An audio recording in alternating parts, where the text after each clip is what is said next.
details on the fentanyl crisis. The drug has killed more than 1,200 people in Kansas alone. The state has a new plan to keep families safe from the epidemic. KMBC 9's Dennis Evans is in Topeka, where a task force was just announced. Dennis?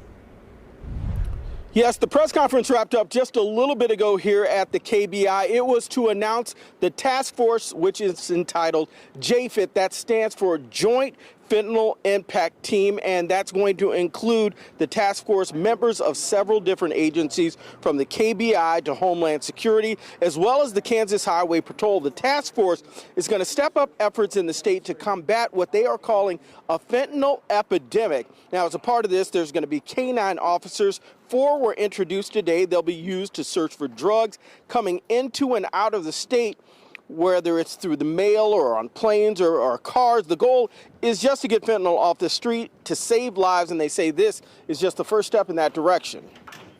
What we see coming with regard to fentanyl looks to me like a tidal wave. This was the most we were able to do right now. We may be coming back and wanting more later. I can't say that we won't. I wish I could tell you that what we're doing is going to be enough. I fear that it's not.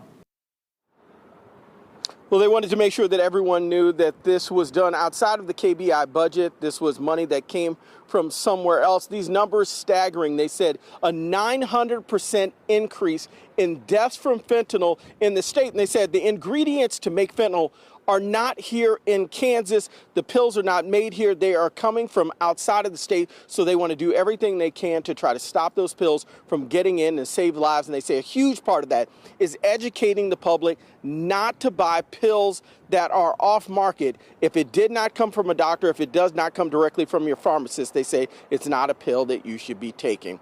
Live in Topeka, Dennis Evans, KMBC 9 News. Thank you, Dennis. Drug trafficking organizations typically distribute fentanyl by the kilogram. The DEA says 1 kilogram has the potential to kill 500,000 people.